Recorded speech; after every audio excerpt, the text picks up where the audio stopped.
you can have this feeling anytime you choose.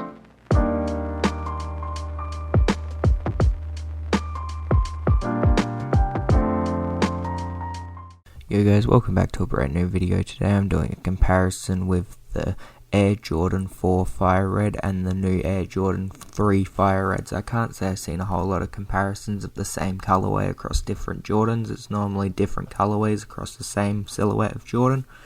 But I thought this would be interesting to do, as some people might like the 4 more, some people might like the 3 more, some people might just genuinely want to see the differences between both, and having the same colorway in two different silhouettes that come right after each other, you'll be able to actually see what carried on from the 3 into the 4, not that a whole lot did other than mainly the outsoles. A lot of that got copied over.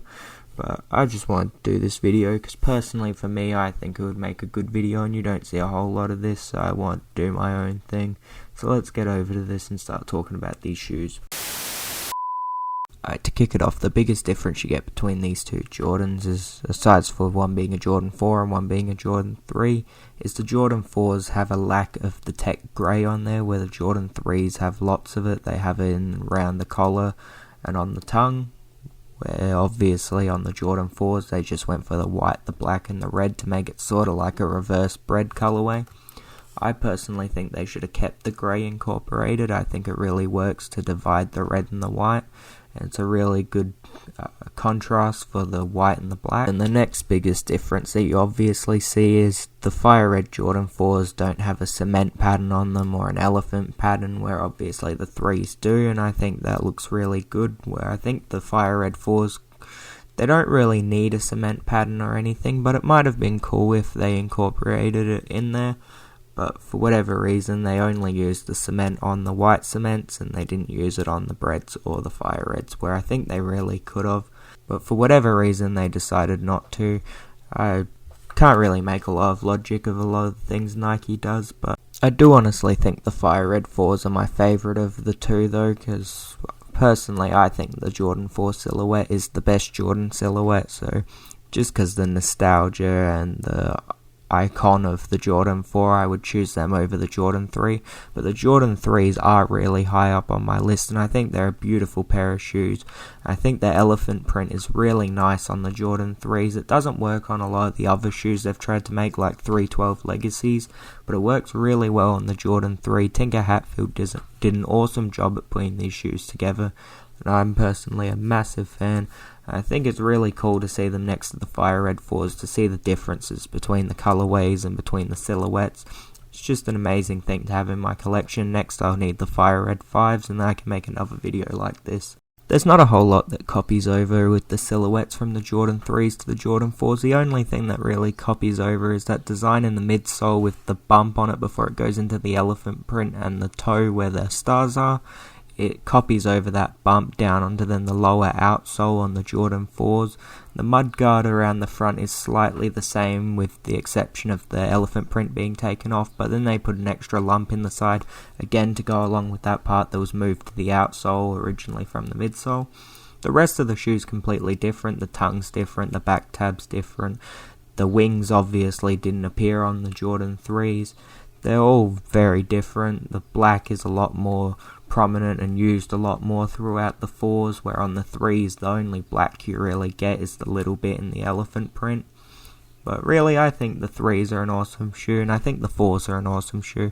I honestly think you can't go wrong owning a pair of either one of these, so I would definitely get a pair.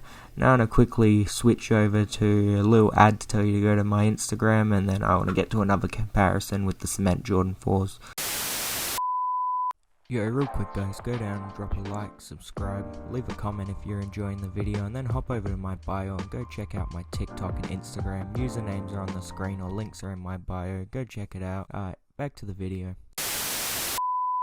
Okay, I purely just wanted to throw these in here because everyone keeps calling the elephant print on this Jordan 3's cement print, and I just wanted to show that cement print is very different, was only on the Jordan 4s, and then later on they made a Jordan 5 with the cement camo.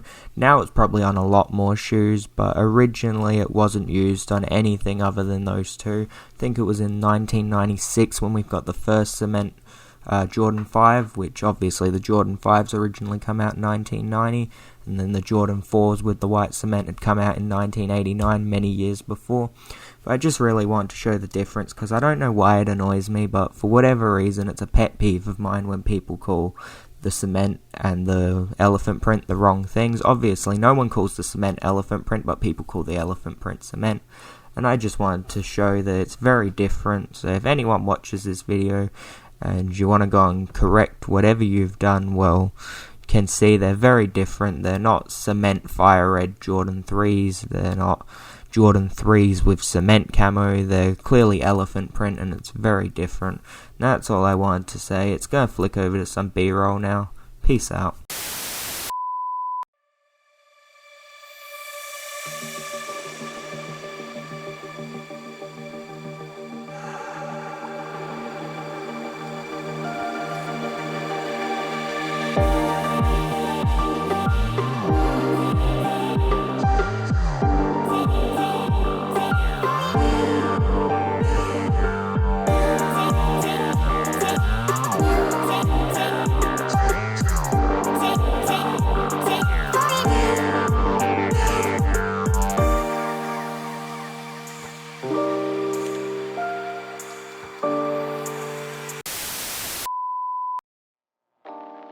Think about it right now.